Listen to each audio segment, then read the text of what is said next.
नमस्कार दोस्तों, defence show में आपका स्वागत है। तो दोस्तों, बहुत बड़ी खबर निकल के सामने आ रही है कि किस प्रकार से चीनी सैनिक अचानक एलएसी छोड़ के भाग रहे हैं और भारत ने अक्साई चीन को वापस लेने की पूरी तैयारी कर ली है। इसी के साथ ही साथ मैं आपको बता रहा हूँ कि चीनी आर्मी गुलवान घाटी पर पत्थर तोड़ रही है। तो वीडियो में अंत तक बने रहिए। साथ ही लेटेस्ट खबरें जानने के लिए चैनल को जरूर सब्सक्राइब कर लीजिए। तो चलिए वीडियो शुरू कर लेते हैं। तो दोस्तों, जैसा कि हम सभी को पता है कि भारतीय सैनिकों को ठंड से कुछ ज्यादा फर्क नहीं पड़ता और उन्हें ठंड में रहने की अच्छी खासी प्रैक्टिस है। मगर दूसरी तरफ पीएलए के हजारों सैनिक अक्साई चीन की जमा देने वाली ठंड और कम ऑक्सीजन लेवल का मुकाबला नहीं कर पा रहे हैं और इस बर्फीले माहौल में कई चीनी सैनिकों की मौत भी हो चुकी है। और इसी के साथ ही साथ उन्होंने इस इलाके में 3 बार अपने कमांडरों को भी बदल दिया है। और साथ ही लद्दाख और भारतीय जमीन पर कब्जा करने वाले चीनी राष्ट्रपति शी जिनपिंग को उनका यह सपना बहुत भारी पड़ रहा है।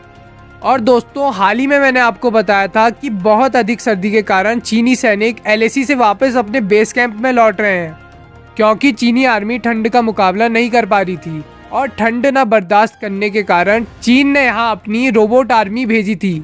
जी हाँ दोस्तों, चीन की और साजिश नाकाम हो गई है, क्योंकि उसने दावा किया था कि उसने एलएसी पर रोबोट आर्मी तैनात कर दी है। और इसी के साथ ही साथ अब एक नई रिपोर्ट निकल के सामने आ रही है, जिसमें बताया जा रहा है कि एलएसी पूरी तरीके से खाली हो गया है, क्योंकि ठंड के कारण चीनी आर्मी तो पहले ही अपने बेस कैंप में वापस लौट गई थी और चीन कह रहा था कि उसने एलएसी पर अपनी रोबोट सेना तैनात करी है।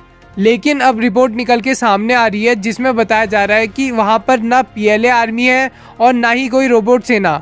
तो दोस्तों, अक्साई चीन को वापस लेने का यह सबसे अच्छा अवसर है। तो वहीं भारत ने अक्साई चीन को वापस लेने की अच्छी खासी तैयारी कर ली है, क्योंकि भारत ने एलएसी पर 50 से 60 हजार सैनिकों को तैनात कर दिया है और जरूरत पड़ने पर लाखों की संख्या में और भी सैनिक तैनात कर दिए जाएंगे।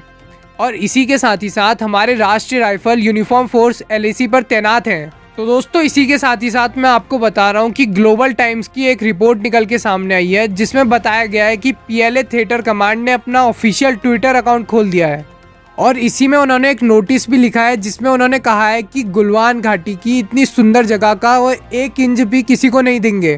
तो दोस्तों, इसी के साथ ही चीनी सैनिक गुलवान घाटी पर पत्थर तोड़ रहे हैं और ग्लोबल टाइम की रिपोर्ट के अनुसार यह पत्थर 10 लकी विजेताओं को गिफ्ट किए जाएंगे, जो कि उनके इस पोस्ट को 1 फरवरी को दोबारा से पोस्ट करेंगे। तो दोस्तों, आपका क्या सोचना है इन सारी अपडेट्स पे? कमेंट सेक्शन में जरूर बताएं। साथ ही लेटेस्ट खबरों के लिए चैनल को जरूर सब्सक्राइब करें। जय हिंद, वंदे मातरम।